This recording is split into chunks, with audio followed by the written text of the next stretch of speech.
innovation na makambo ya mpepo tope aviation na RDC. Compagnie africaine d'aviation CAA na mokuse alela yango minu na nenga kosakana te di ekomande domaine na ye après réception ya premier Airbus A330 oyo CAA yaka nango mikolo eleki yango nde sukisaka masolo ndimela ngai mwana Kongo ke CAA auti lisusu kobambola kokodikoko na ebotu na domaine aérien avec arrivée pe réception ya deuxième avion ya sika Airbus A330. Airbus A330 deuxième frappe yango yo ya mokwake na mapate RDC ya boyebondi melangai ke mon côté na terrain po ezala nanu te ekomi lelo ntimba na nzuzi veut dire mapasa Airbus A330 ba avion ya mokwake ya liboso eyaka yango yo bozwa lix eza nango neti soki omati okita na ote po confort nango eza na ba angle nyonso kobanda na bakiti na couloir na first class na classe économique et bongo bozwa ya mibale yango yo nyonso eza na excellence pe noblesse moko hors pair boyeba pe bosimba ke Airbus A330 eza ba marque ba avion oyo bomodaka na international ba compagnie aérienne de renom pe crédible nde basalelaka yango bokokuta yango na bamboka lokola Allemagne veut dire na Machaft pe ba pays européen ebele kutu batu ya baaffaire pe mingi ya minene na monde mingi basalelaka yango po na kitoko pe bopeto na luxe na yango surtout mécanisme ya sécurité eza nango chaque siège ndenge kaka boza komona eza na mwa mini télé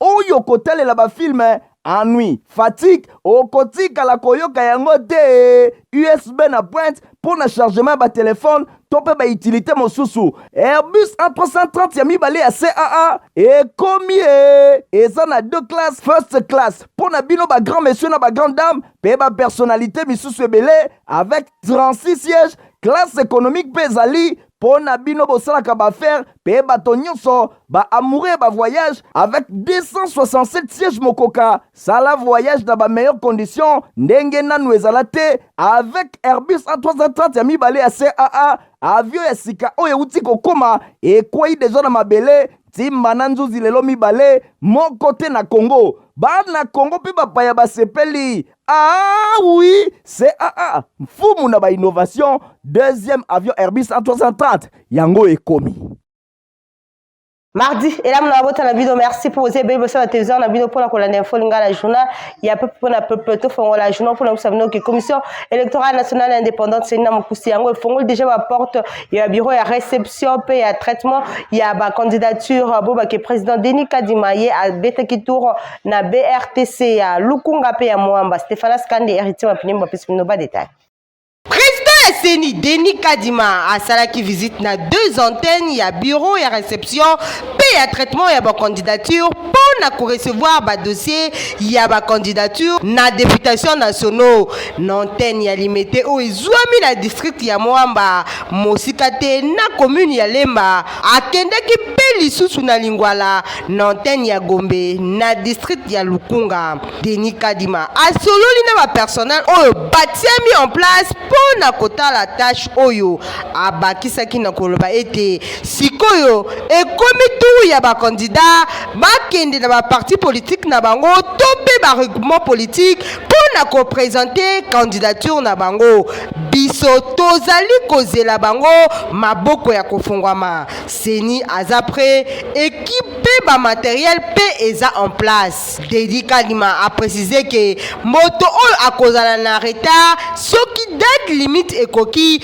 akomona dossier na ye bakotia yango en compte wana ezalaki maloba ya Denis Kadima bosimba ke na ba ouverture ya BRTC oyo eza un pas de plus pour na seni ya ko accomplir parcours oyo ekomema bato na ba élection oyo eza prévu na le 20 décembre 2023 na waso msubo bakena sima ya élection ya ba délégué Yasnel lundi 26 juin nde ezalaki installation na bango esalemaki bongo na Romeo Golf kuna na commune ya Gombe. Sur place témoin événement Naomi Wondape Igor Tingi. De siège syndicat national des réformateurs baye na 3e position, UMC baye na 4e position, CCC baye na 5e position, Natina wana Kaya Kinzondi Samuel nde azali président national nationale ya délégation syndicale pe vice-président Chikite Kabote, secrétaire ya bureau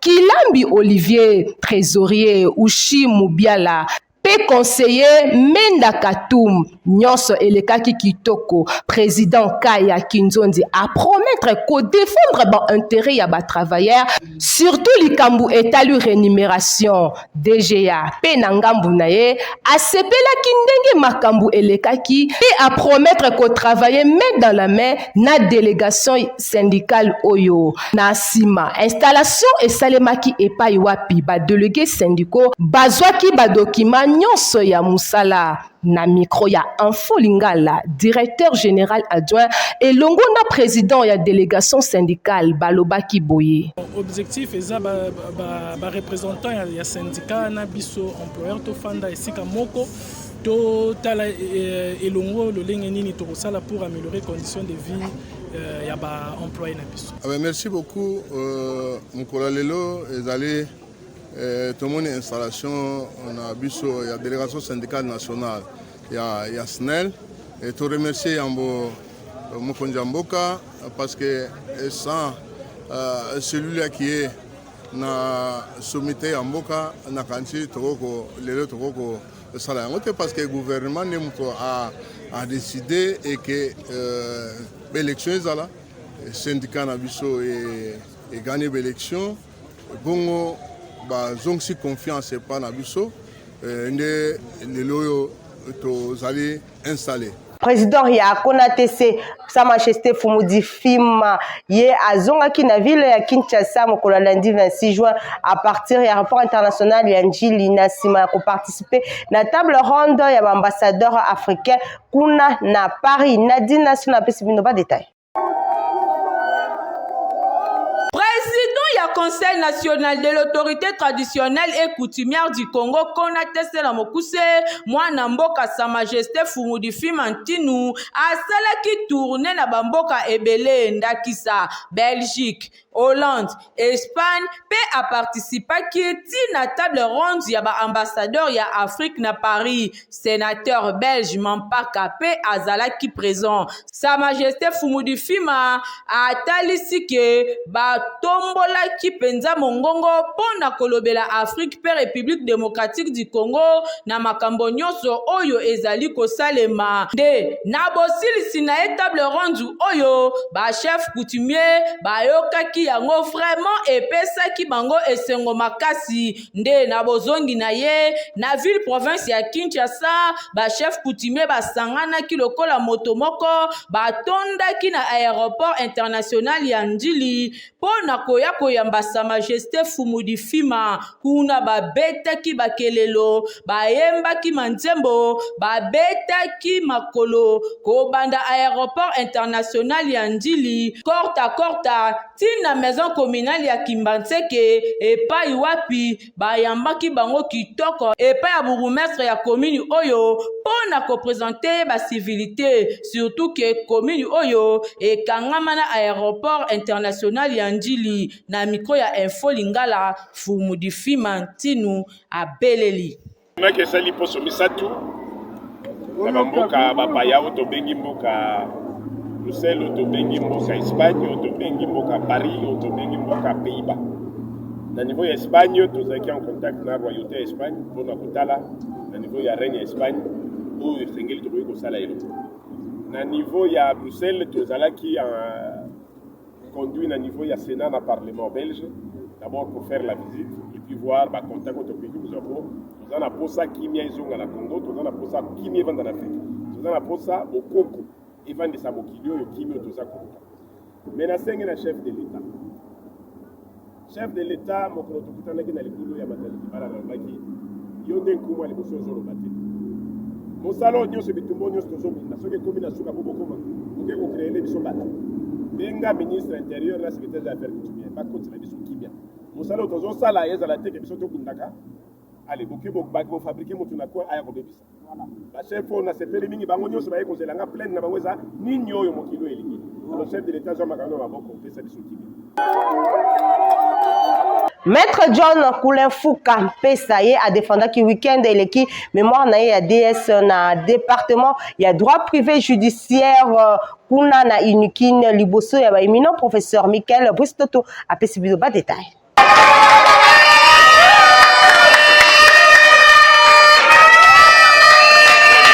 mobangi na esengo oyo nde ezalaki sanction et défense ya mémoire DS. L'avocat du peuple maître John Koulenfouka Mpesa asalaki avec brio na ndenge kosakana te liboso baéminent professeur oyo bakomposaki jury asilisi na faculté ya droit na université de Kinshasa Unikin na Mokuse département de droit privé judiciaire. Sujet mémoire na ezalaki les concepts de souveraineté permanente dans la constitution de la République démocratique du Congo du 18 février 2006. Est-ce une notion ou un concept de droit privé? Bondi melangai que mwana mobali o John Koulenfouka Mpesa azana mayele moko neti ba melise yango ya komelisa lokola potopoto na lutu po modèle la nyangolaki ba question ababolaki pe apapolaki yango même jury elobaki. Mais ce John est un génie incroyable. Hey, mama munu mame, zoé lokoyo. Le concept de souveraineté permanente n'est pas une notion ni un concept de droit foncier. La deuxième hypothèse que nous avons émise est qu'il est foncièrement anti-juridique d'assimiler les droits dits de souveraineté permanente aux droits des propriétés tels que conçus en droit foncier. Après qu'on bombardé ba question Kuba, si m'a exposé à mémoire na ye, bondi melangai que nyonso et denda ki na système antibal, si ma jury se retira ki a huis clos, na retour na salle, bouyo ka décision na bango. Après délibération à huis clos, le jury a pris la décision suivante. Le candidat, M. Koulenfouka Mpesa John, a reçu avec la mention grande distinction. Grande distinction de mention à mon bangé de travail, l'avocat du peuple John Koulenfouka présenta qui, doctorant en droit privé judiciaire, Lelo Tembesili. Je suis très content parce que je fais la plus grande distinction. Et vous-même, vous étiez dans la salle.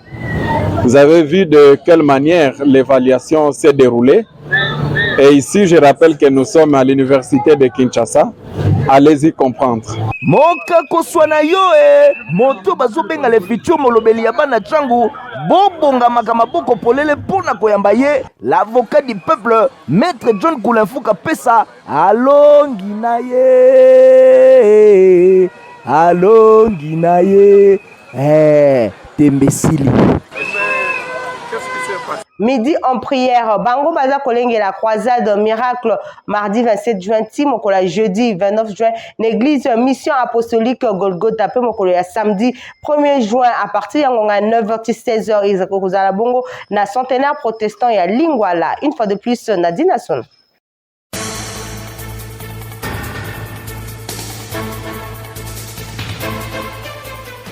Midi en prière, Eza Moussalo, Ezo Salamanakisa Sawa. Midi nyonso ba prière eza na B1 pe na Facebook Bozolanda et midi en prière ils ont organisé croisade miracle mobange ya croisade miracle.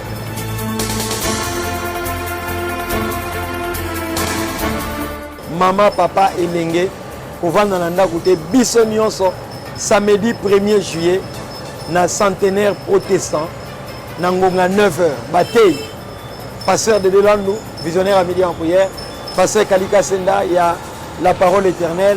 Extension la borne à Bandal, Tatananga Molimo. Et docteur Job Moukadi Oakouta, dans Manchester. Le thème, Docteur Saint-Esprit. Docteur Saint-Esprit. Docteur Saint-Esprit. Yes, Olobi, Bouyana Babeli. Reçois la guérison. Il te touche. Kobangate, papa. Kobangate. N'aie pas peur. Kobangate. N'aie pas peur, papa. Kobangate. N'aie pas peur. Viens. Boya, na baka compliqué. Yaka, yom tuliba les zones ningana, moi nazo bouger. Problème, il y a dépression. Yaka, yeso ako bikisa, yeso ako kangola. Esaïe 53, 5 le but par ses maîtres et ceux. Nanzela ma pipi naï, to bikisami. Touche. Simba.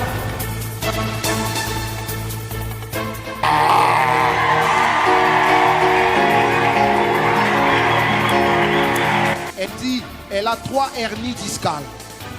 3 hernies discales. Il y a de cela 18 ans. Au nom de Jésus-Christ, reçois l'onction de guérison. Et sois guéri. E seja curado. Em nome de Jesus. Ah? Não está travando? Elle dit, ça ne bloque pas. Alléluia. Elle s'est courbée, elle n'a rien senti. Alléluia. Jésus está opérando. Alléluia. Papa, nous n'avons que toi. Je proclame le redressement total. Redressement total. Au nom de Jésus. Oh. Rebachete. Oh. Est-ce qu'on peut garder nos yeux fermés? Oh. Ça te faisait comment? Depuis un temps, je ne pouvais plus écouter. C'est-à-dire combien de temps? Plus d'une semaine. Quand quelqu'un parlait, tu n'écoutais rien. Non, très difficilement ici. Et juste pendant qu'on priait, depuis ce matin, je disais, Seigneur, guéris-moi parce que je dois écouter. J'ai juste senti le liquide sortir de mon oreille. J'ai essuyé. Et du coup, il y avait un petit peu comme des bourdonnements. Et j'ai entendu clairement. Tu entends clairement maintenant? J'entends. Maître Rosalapene à école de guérison. On est du mardi 27, kino jeudi 29, na tongo 9h à 12h30. Et puis pourquoi? Tu vas à 16h, 19h30. Kaka mardi, jeudi, na mag, référence rond-point qui pointe, ça finira par marcher, ça finira par aller. La sombre nuit va passer. Match ça bien. Yesu alingi omingi.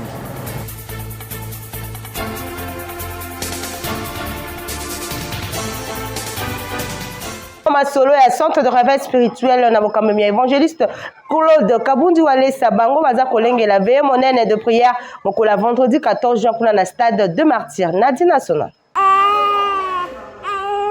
Bake de l'hôpital bake okuta eloko evimbiye awa ne panzi eloko ngo libanga ezo sala mwana pasi batali eloko moye ko pasola ngo ezate bazo tala eloko ba bandela wapi ba docteur ba yebele ba entourer mwana balobi kao ezaka na biso to bito sokende wapi papa na mama ba moni pasi ba tourner na mwana sotio ezate kana kati hôpital ngo papa pe asambela kate mo mala masanga batindi bango ba ya na prière pa na biso awa ba ye na mwana liboso to bondeli pona mwana eloko ko kamwa ezake na kati ya délivrance na kati ko sambela to ye ko mona ke papa ya mwana oyo moninga na ye ya mobali ba melaka ne masanga amonika baboti mwana kitoko kaka ndi mwana yoki motema mabe botala na niveau motema mabe abeti ake ko zo libanga a cimetière spirituellement aye ko tia mwana na kati ya panzi nde mwana zolela mwana vimbi déjà kotona kingo donc kotala mwana deux fois te bazola la te butu moi mwana zolela Jésus-Christ a dit ça qui femme samaritaine Dieu est esprit il faut l'adorer aussi en esprit. Ngape na zo bakisa pona kolobake Satan as esprit il faut qu'on combattre en esprit.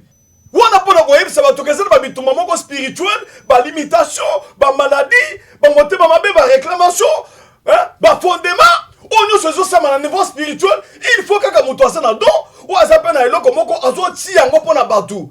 Donc wana pona ko zonga kolobake na minute oyo ndenge tozo sala campagne d'évangélisation tozo sala veiller na stade et ça pona bato balemba bato bazana ba problème na ba difficulté bato bakoko ndima Seigneur Jésus comme sauveur et Seigneur et tant bato bandimi ndenge na ko sauver yo okozala sauver okomona pe loboko na Nzambe yango nde Jésus a télévisé biso tozo ke na service pona ko bondela pona bato yango nde nazo benga bino na stade boya o balemba o baza chargé o baza na ba problème o baza na ba difficulté o na ba difficulté les cas au monde ezo simba te yebake mais noir moko ezali donc les habitants spirituels to mo sanga en esprit zamba pangola bino na bengi bino le 14 juillet boya na kata stade veiller toko kutana toko sambela ensemble. 3 journées d'enseignement et de délivrance du 28 au 30 juin 2023 na église Eden na quartier Matongé na bokambemi ya Dr Achim Koy. Reportage.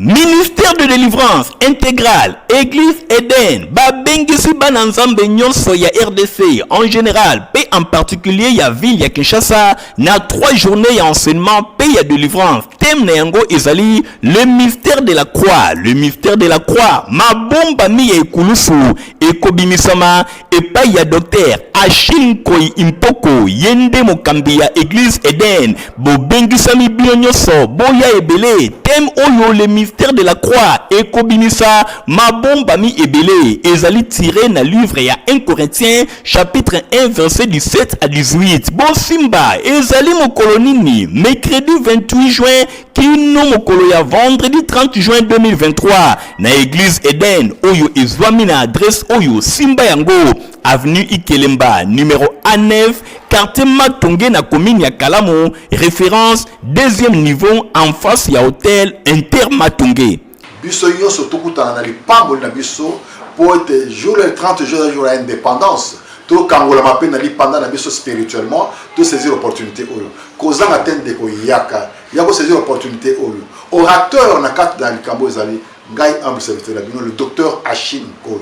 3 journées ya enseignement pe ya délivrance mwana na nzambe okangolami obikisami yaka koyoka yo moko pe komona kimona meso le mystère de la croix elongo na docteur Achille Nkoi Impoko. Toza le 28, le 29, le 30 boya ebele limete kasavu njili kisasa mobimba boya koyoka mateya siki siki. Pendant 3 jours mobimba ezali na adresse Kakamoko avenue Ikelemba A9 quartier Matonge na commune ya Kalamu, référence deuxième niveau en face ya hôtel Inter Matonge. Église Eden ba bengisi yo pendant 3 jours oyo okoyoka ba enseignement ya kafu kafu pe délivrance na yo ezali assuré. Cordial bienvenue à tous. Congo pour Christ, CPC na Mokuse longo na évangéliste international. Jean-Scar Kizami na Kibila ko Salema na stade de martyr au Banda vendredi 18 dimanche 20 août 2023. Aïe! Ndeko ya Congo! Est-ce que Soyoki Sango ya CPC 2023 Congo pour Christ avec l'évangéliste international Kizamina Kibila, Jean-Oscar, l'homme de Dieu, l'homme de feu. Yoka, CPC 2023, grande campagne d'évangélisation et de guérison miracle. Kangadat Malam, du vendredi 18 au dimanche 20 août 2023, à partir de 12h, dans le stade de martyr. Et c'est le seul rendez-vous. Il y a prière pour la mboka, et prière pour la famille. Blocage, stérilité, paralysie, malade et oumeli. L'évangéliste international, Kizamina Kibila, Jean-Oscar Alobi, si ton Dieu est mort, et c'est le mien pendant 3 jours à CPC 2023 dans le stade des martyrs. Kobo Sanate, conférence des ministres, des serviteurs et servantes de l'Éternel du 15 au 17 août 2023 dans le quartier général. Il y a ministère la puissance du nom de Jésus-Christ. Oyo et Zoami na croisement Capella et chaussée de Guimoueza numéro 8 quartier Yolo Sud commune à Kalamu référence Maître Taureau. Ah! Pour la CPC 2023 Gana Zangate. Itemat Ndolo Istara Mokuse yango efongoli ba porte pour l'inscription ya année scolaire 2023-2024 bo ba ki inscription ezabongo ya ofele. Pour assurer éducation ya mwana ne garantir malonga moboti nyonso alengelaka yokelaka lokoyo Institut technique de météorologie aviation et télécommunication Itemat Ndolo na Mokuse afongoli porte na ba inscription oyo eza kosalema ofele veut dire gratuite pour l'année scolaire 2023-2024 du 15 juin au 6 juillet 2023 les cacao ont déjà formulaire na yo kitoko pe okomisa mwana na yo kobanda na classe ya 7e ti na 6e des humanités bana nyonso oyo basilisi primaire Itemat Ndolo eza kozela bino moboti kozela te kuna basection eza ebele: aviation civile, électricité générale, mécanique générale, pe électronique. Oyo bokozwa na kati 3 options mokoka lokola: radio transmission, commutation, pe électronique industrielle. Mwana ye moko kaka sala choix na ye formation de affaires ya itemat oyo esalaka ke soki mwana asilisi awa akoki komonte misala na ye moko kitoko to akoki deja kotravailler na baentreprise en tant que vrai technicien. Baprofesseur awa kale na ndenge ya nyama. Welisa inscription eza ofele du 15 juin au 6 juillet. Premier test d'admission ekozala bongo le 8 juillet 2023 na ba 7h. Okanisi esili tintin itemat ekanisi bino bato oyo bolingaka kokubisa formation pratique na technique. Osilisa na yo déjà classe kala kasi olingi o renforcer pratique na yo kitoko, batieli bino centre de formation à courte durée na ba domaine oyo: électricité automobile, installation des centres solaires. Oyekola ndenge nini bainstallaka ba panneau solaire ata oza na ba province mosika masolo awa eza kofungama kitoko koyekola kitoko. Informatique, théorie na pratique nyonso ezali avec balabo na bango moko ekuba na pointe esilite. Réseau et maintenance électronique awa bokoyekola rebobinage, système embarqué, vidéosurveillance, bacours ya anglais pesa kopesama. Yoka ba formation eza kopesama du lundi au vendredi de 17h à 20h pe samedi de 10h à 20h. Tango ya koyekola pe okoma utile na société eleki nanu te. Bolekaka deja na babiro ya itemat ndolo oyo somi na kati ya Istandolo, avenue Aérodrome numéro 3930, quartier Ndolo na commune ya Barumbu. Itemat Ndolo, mfumu ya formation technique.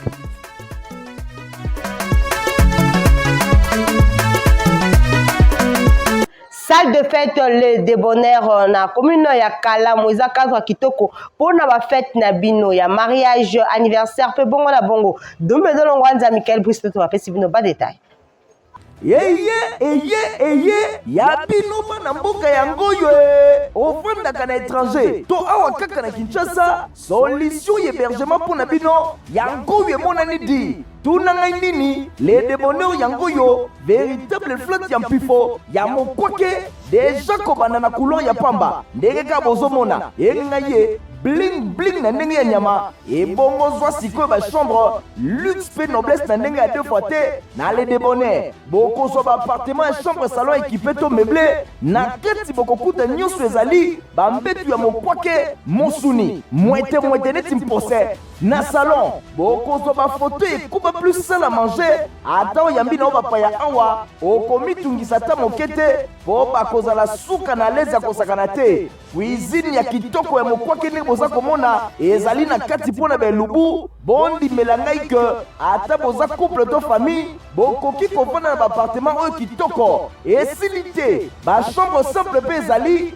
très bien équipé, nyonso eza na batoilette mpe badouche ya propre okoki kolia kuta ta na kati nzinzi aleka te di. Basplit eza na pointe malili neti na pôle nord bondimela ngai ke baappartement ezala nango na kini kasi ya le débonnaire ai bazwi wapi di. Chambre d'hôte elingi kolobaki tozoyamba biso eza na bachambre tozoyamba bapaya bazouta libanda ya mboka oyo bazouta na Europe oyo bazouta partout na monde pe oyo bazouta na Congo kaka démocratique na baprovince bachambre oyo toza na mposa toya famille boza desike ezali. Soki oza loge awa okonyokoma te soki bilamba ekomi osali te po buanderie ya le débonnaire eza na pointe avec bamachine à laver ya mokwake. Courant ate ekei Kinshasa mobimba awa baza na groupe électrogène mbala moko edémarre bokanisi esili tintin oza na fête ya mariage ya anniversaire n'importe quelle célébration to baconférence mpe baréunion misusu le débonnaire etili bino koko na sale ekuba ya luxe koleka luxe yango moko mpo na succès mpe réussite baévénement na bino. Kasi tunanga le débonnaire eza wapi Prince Victoire commune ya Kalamu en diagonale ya district mpe maison communale mosika te na rond-point Victoire oza mobimba di. Le débonnaire po te kwei na kati ya kini ingeta. bozalaki ebele mpona kolanda info nga la journal ya mpe mpona mpe bosepelaki nango pesa merci na Igor Ntingi Matomi nazalaki na nsima ya caméra concours rédactionnel Nadina Sona Ruth Kindu mpe Naomi Wonda héritier mapine mi ya superviseur ki journal oyo montage simamaki epai ya Pichu Monsi ya pe Christian Kangebeni ngai mino topisani rendez-vous mikolo ezali koya au revoir.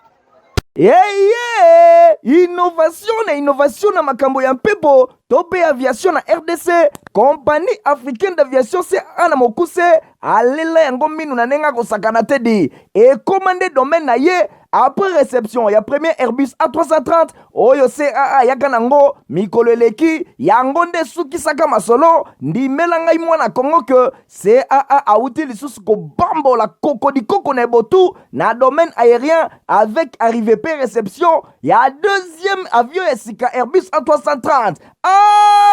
Airbus A330 deuxième frappe yango yo ya mokwake na mapate RDC ya boyebondi melangai ke mon côté na terrain po ezala nanu te ekomi lelo ntimba na nzuzi veut dire mapasa Airbus A330 ba avion ya mokwake ya liboso eyaka yango yo bozwa lix eza nango neti soki omati okita na yo te po confort nango eza na ba-angle nyonso kobanda na bakiti na couloir na first class na classe économique ebongo bozwa ya mibale yango yo nyonso eza na excellence mpe noblesse moko hors pair boyeba mpe bosimba ke Airbus A330 eza bamarke ya baavion oyo bomondaka na international bacompagnie aérienne de renom mpe crédible nde basalelaka yango bokokuta yango na bamboka lokola Allemagne veut dire na Machaft mpe bapays européen ebele kutu bato ya baaffaire mpe mingi ya minene na monde mingi basalelaka yango mpo na kitoko mpe bopeto na luxe na yango surtout mécanisme ya sécurité eza nango chaque siège ndenge kaka boza komona eza na mwa mini télé oyo kotalela bafilme ennui, fatigue, okotikala koyoka yango te USB na pointe pour na chargement ba téléphone tope ba utilité mosusu Airbus A330 ya mibale ya CAA ekomi eza na deux classes first class pour na bino ba grand monsieur na ba grande dame pe ba personnalité misusu ebele avec 36 sièges classe économique pe ezali pour na bino bosalaka ba faire pe bato nyonso ba amoureux ba voyage avec 267 sièges mokoka sala voyage dans ba meilleures conditions ndenge nanu ezala te avec Airbus A330 ya mibale ya CAA avion ya sika oyo uti kokoma ekwei deja na mabele timba na nzuzi lelo mibale moko te na Congo bana Congo pe bapaya basepeli oui CAA mfumu na ba innovation deuxième avion Airbus A330 yango ekomi